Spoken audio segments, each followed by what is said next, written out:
नमस्कार दोस्तों, फाइनेंशियल पाठशाला के इस चैनल पे आपका फिर से बहुत बहुत स्वागत है। दोस्तों, आज बहुत ही इंटरेस्टिंग टॉपिक के साथ हम सभी आपके सामने प्रस्तुत हुए हैं। हमने आपके सामने शेयर बाजार के इतिहास के बारे में कुछ अपने पॉइंट्स ऑफ व्यू या कह सकते हैं कुछ अपने तर्क और वितर्क और जानकारी साझा करने की कोशिश की है। अगर यह जानकारी आपको सही लगती है तो आप कृपया कर इस वीडियो को लाइक कर दें और आप में से जो भी इस चैनल पर नए हैं वे इस चैनल को सब्सक्राइब जरूर कर दें ताकि हमारे आने वाली अगली वीडियो आप सभी तक पहुंच सके। दोस्तों, शेयर बाजार के इतिहास के बारे में हमने इस वीडियो में चर्चा करने की कोशिश की है। आइए वीडियो शुरू करते हैं।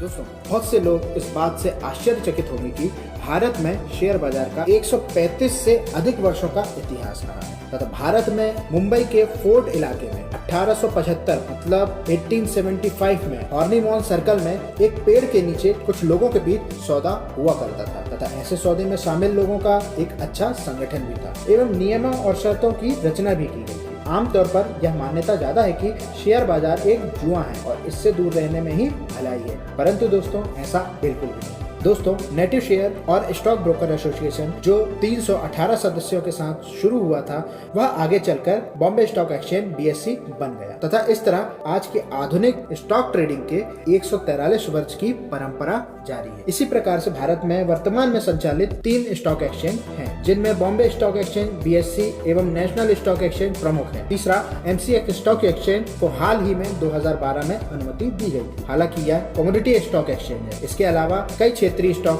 बाजार मौजूद हैं। दोस्तों, इसके साथ ही BSE न केवल भारत में बल्कि एशिया में सबसे पुराना शेयर बाजार है। दोस्तों, ऐसा भी कहा जा सकता है कि BSE ने ही भारत में शेयर बाजार की नींव रखी। हालांकि BSE की शुरुआत साल 1875 से हुई है, परंतु उसे शेयर बाजार के रूप में 1956 में भारत सरकार द्वारा प्रतिभूति अनुबंध, जिसे हम विनियमन भी कहते हैं, अधिनियम 1956 security contract regulation act ACRA के कार्यान्वयन में मान्यता दी गई। दोस्तों, BSE के देश भर में फैलाव होने के कारण इसे राष्ट्रीय स्टॉक मार्केट भी कहा जाता है तथा BSE पर पूरे देश से 417 शहरों और नगरों से नियमित सौदे होते हैं एवं यह कंप्यूटरकृत सौदे BSE पर सूचीबद्ध 3500 कंपनियों के शेयर में होते हैं। दोस्तों, BSE यानी बॉम्बे स्टॉक एक्सचेंज पर 1995 के आसपास कंप्यूटरकृत कारोबार का रुझान शुरू हुआ और इसके चलते कई सालों तक बरकरार कारोबार इतिहास का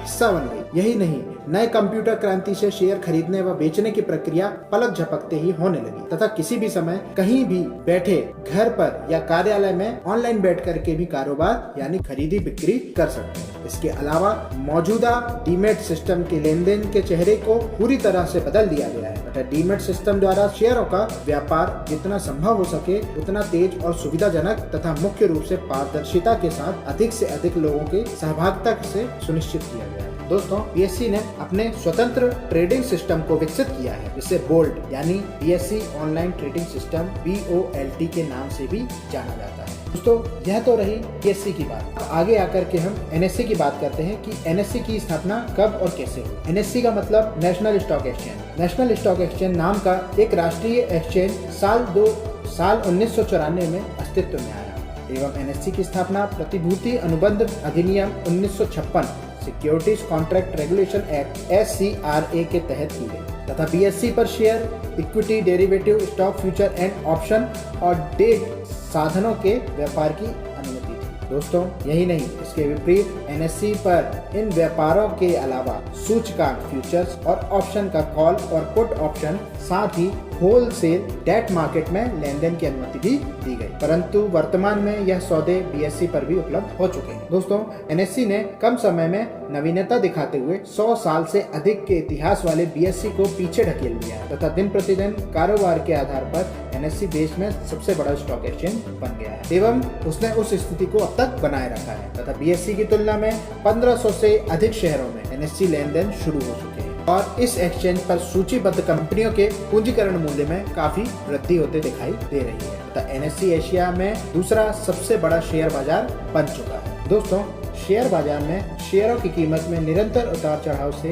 भिन्नता रहना स्वाभाविक है तथा शेयर बाजार की अवधारणा ही यही मानी गई है। लेकिन यह उतार चढ़ाव कभी कभी इतनी जल्दी होते हैं कि निवेशकों को गहरा सदमा दे जाते हैं। लेकिन समाधान के रूप में बाजार के रुझान के सटीक व्याख्या करके निवेशकों के लिए बाजार के रुझानों को स्पष्ट करने के उद्देश्य से सूचकांक यानी इंडेक्स की अवधारणा को आगे लाया गया है। इसके तहत एनएससी की सूचकांक निफ्टी और बीएसई का सूचकांक सेंसेक्स तय किया गया है। इसे हम अंग्रेजी में इंडेक्स भी कहते हैं तथा इस पर स्पेशल ट्रेडिंग भी होती है, जिसे हम इंडेक्स ट्रेडिंग या बास्केट ट्रेडिंग भी कहते हैं।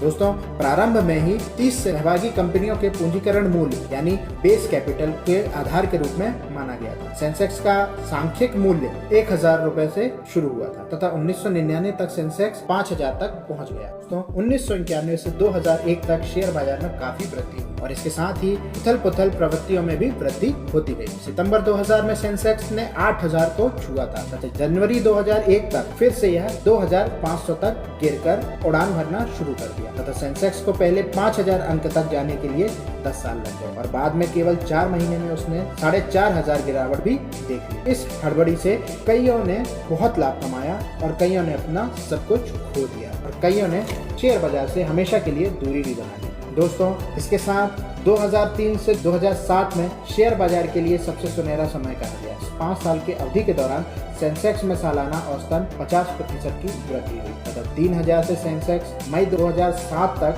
16000 के स्तर तक भी चला गया। दोस्तों, जनवरी 2008 तक सिर्फ 8 महीने में सेंसेक्स 16000 से 21000 की उच्चतम स्तर पर पहुंच गया। बाद में वर्ष 2008 में सत्यम घोटाला, अमेरिका में लेहमन ब्रदर्स के दिवालियापन के बाद उभरे वित्तीय संकट के कारण बाजार में भारी गिरावट भी आई और फिर से मंदी का दौर शुरू हो गया तथा वर्ष 2010 के दिवाली से पहले सेंसेक्स फिर से 21000 तक पहुंच गया। इसके साथ ही दोस्तों, सेंसेक्स ने 27 नवंबर 2019 के दिन 44120 का भी मुख मोड़ लिया था। इसी तरीके से सेंसेक्स में उतार चढ़ाव का मतलब है कि बाजार की तेजी और मंदी किसके दो पहलू हैं। इससे निवेशक बच नहीं सकते, इसलिए उन्हें सावधानी ही बरतनी है। दोस्तों, शेयर बाजार के इतिहास में फिलहाल इतना ही। आगे हम जरूर आपके सामने बहुत सी बातें और भी शेयर बाजार से रिलेटेड लेकर आएंगे, जिसके लिए आपको इस चैनल पे बने रहना होगा। तो दोस्तों, फाइनेंशियल पाठशाला को अपना प्यार बांटते रहिए, लाइक शेयर एंड कमेंट जरूर कीजिए। अगर चैनल में नए हो तो उसे सब्सक्राइब कीजिए,